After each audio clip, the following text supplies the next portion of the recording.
So one of the things that I describe in emotional agility is that when people are hooked, and people of course can be hooked in organizations, or they can be hooked in a relationship, or they can be hooked even with themselves.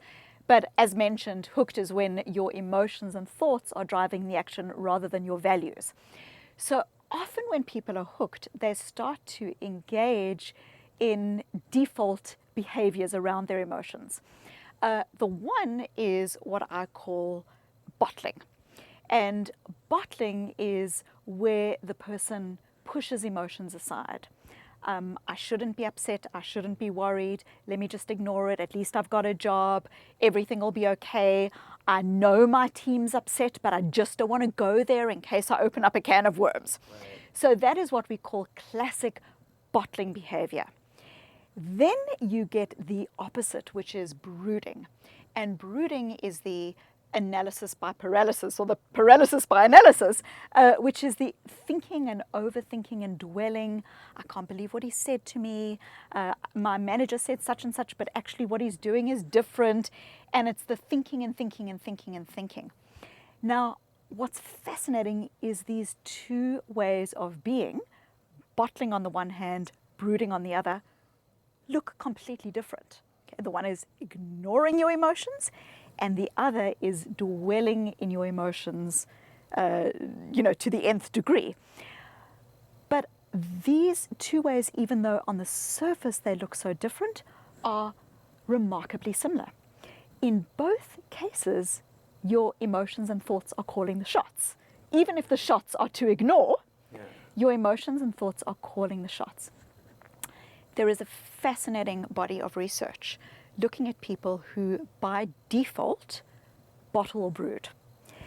And what that research shows pretty clearly is that both bottling and brooding behaviors are associated with lower levels of well-being, lower levels of resilience, high levels of depression, high levels of anxiety. And what's even more fascinating when you speak with leaders around bottling and brooding, often leaders will say, I'm dealing with my emotions and thoughts in this way because I've just got to get on with the project. I've just got to get on with my job because that's what's going to help me to be effective. But actually what the research shows is that bottling and brooding actually take up cognitive resources.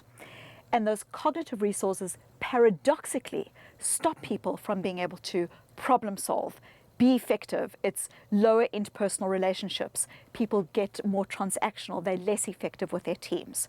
So bottling and brooding are done with the best of intentions, but serve neither the individual nor the organization and nor the person's ultimate effectiveness. Right. Sounds like I might be actually both of them. I don't know if that's possible to be both the bottler and the brooder, is it? So yes, the answer is yes. Now, don't get me wrong. There is nothing wrong with, on occasion, bottling or brooding. Yeah. One of the examples that I give in my book is if you've been, dumped by your boyfriend the day before you take your big exam, by all means bottle, push it aside and get on with what you need to do.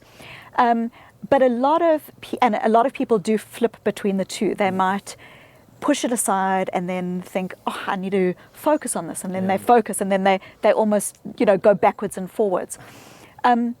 What I'm talking here, when I'm talking about bottling and brooding being unhelpful, is when they become default go-to behaviors, where they become patterns or strategies or ways of dealing with difficulty.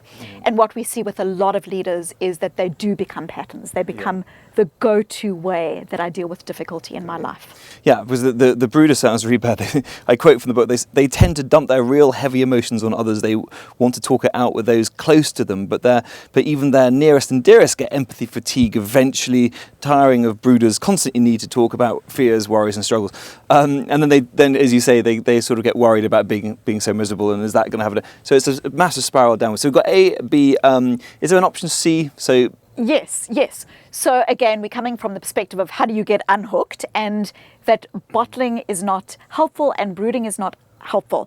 So what I suggest in my book is skills that help us to develop this meta view, the ability to notice your emotion. So you're not ignoring your emotion, you're not bottling your emotion, you're noticing your emotion, but you are also moving to a place where you are seeing your emotion for what it is. It's an emotion, it's a thought, it's not who I am.